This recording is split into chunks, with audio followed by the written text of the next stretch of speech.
I tried to escape the whispering room, but it followed me. I don't think people understand what it really means to be haunted. They think it's about a place, an abandoned building, a dark hallway. But the truth is so much worse.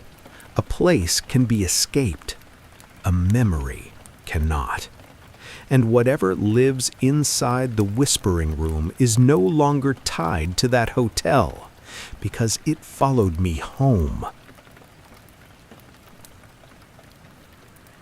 After I left room 313, I promised myself I would never go back. I blocked the address on every map app. I deleted the photos I took. I erased the recordings. But the whispers didn't stop. At first, I heard them only at night, soft, faint, like a distant draft slipping through a crack in the wall. But then they started happening during the day, at work, in the grocery store, while I was talking to friends. It always sounded like someone was standing right behind me, leaning close enough for their breath to brush my neck, whispering, "Still here." It got to the point where I couldn't tell what was real anymore. Objects moved on their own. Lights flickered when I walked into a room. My reflection sometimes didn't move with me. But the moment I knew it had really followed me was the night I found my bedroom door open. I always sleep with it closed, always. And that night, around 3 a.m., I woke up freezing. My whole room felt colder than the outside air. My breath hung in front of my face like fog. I sat up and saw the door, wide open, pitch black behind it. I tried to tell myself I forgot to close it, but I knew I hadn't, not after everything that happened in room 313. My heartbeat slowed, not sped up, slowed. Like something inside me was sinking, pulling me deeper into a fear I didn't want to acknowledge, because I could see movement in the hallway. A shadow. Thin.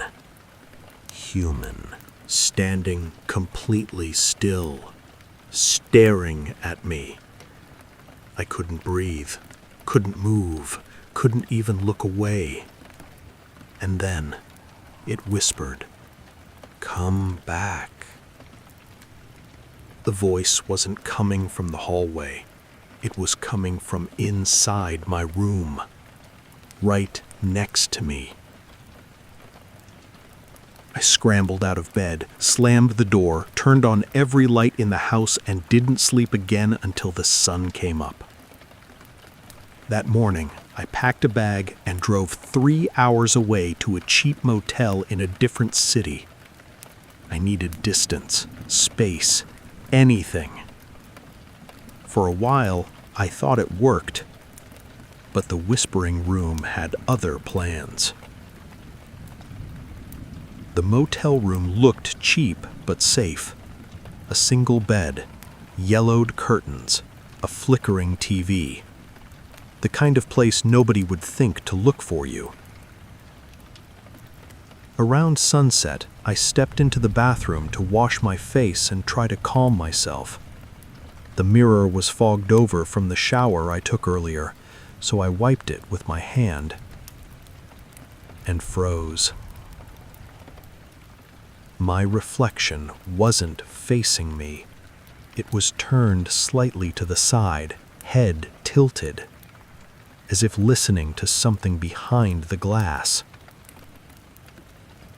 I backed away, slowly. My reflection didn't move, didn't turn back, didn't follow me. It just kept listening. Then its mouth twitched and moved.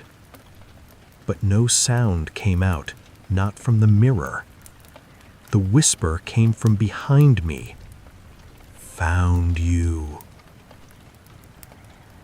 I spun around. Nothing, just the empty bathroom. When I turned back to the mirror, my reflection was smiling. Not my smile. Something stretched, wrong, predatory. I grabbed my bag and ran out of that motel within seconds. I didn't care where I was going. I just needed to drive. But no matter how far I went, the whispers followed. Inside the car, under the sound of the engine, layered between the radio static. Soft at first, then louder. You left the door open. You let us in. We never left. I slammed the radio off. The whispers didn't stop. In the rearview mirror, the back seat looked darker than it should have been. A shape sat there, faint, barely visible, like a shadow with weight. I didn't dare turn around. I just kept driving. Hours later, exhausted and shaking, I pulled over at a rest stop. My hands were trembling so badly I couldn't even take the keys out of the ignition. I leaned back against the seat and closed my eyes, trying to slow my breathing. That's when I heard it. A soft tapping coming from the window next to my head. Tap, tap, tap. I opened my eyes and saw a woman's face pressed against the glass. Pale skin, wet hair hanging over her cheeks, white, empty eyes. The same woman from room 313. She didn't blink, didn't move, just stared. Through the glass, her lips formed a single word. Inside. I screamed and hit the lock button out of instinct, but the locks clicked open, not closed. The back door creaked, slowly, deliberately. I felt the air shift, cold and heavy, as something climbed inside the car behind me. I didn't look. I don't know how long I sat there frozen, staring straight ahead, tears collecting in my eyes, my breath shaking. Eventually, the pressure behind me faded. The air warmed. The whispering stopped. I gathered enough courage to turn around.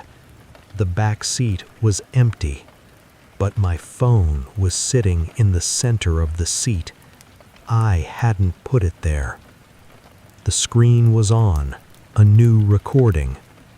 Room 313 awaits. That was 3 days ago. I'm writing this from a friend's basement where I've been hiding. No windows, one door, lights always on. But the whispers are getting louder, and tonight the door opened on its own. Slowly, silently, like it had been waiting for the right moment. I can hear breathing behind me as I type this. Too close, too real. The whispering room isn't a hotel. It's not a place you visit. It's something that attaches itself to you, something that crawls inside your reality like a parasite, something patient. And it's here, right now, standing behind me, whispering. Part 3 is only the beginning.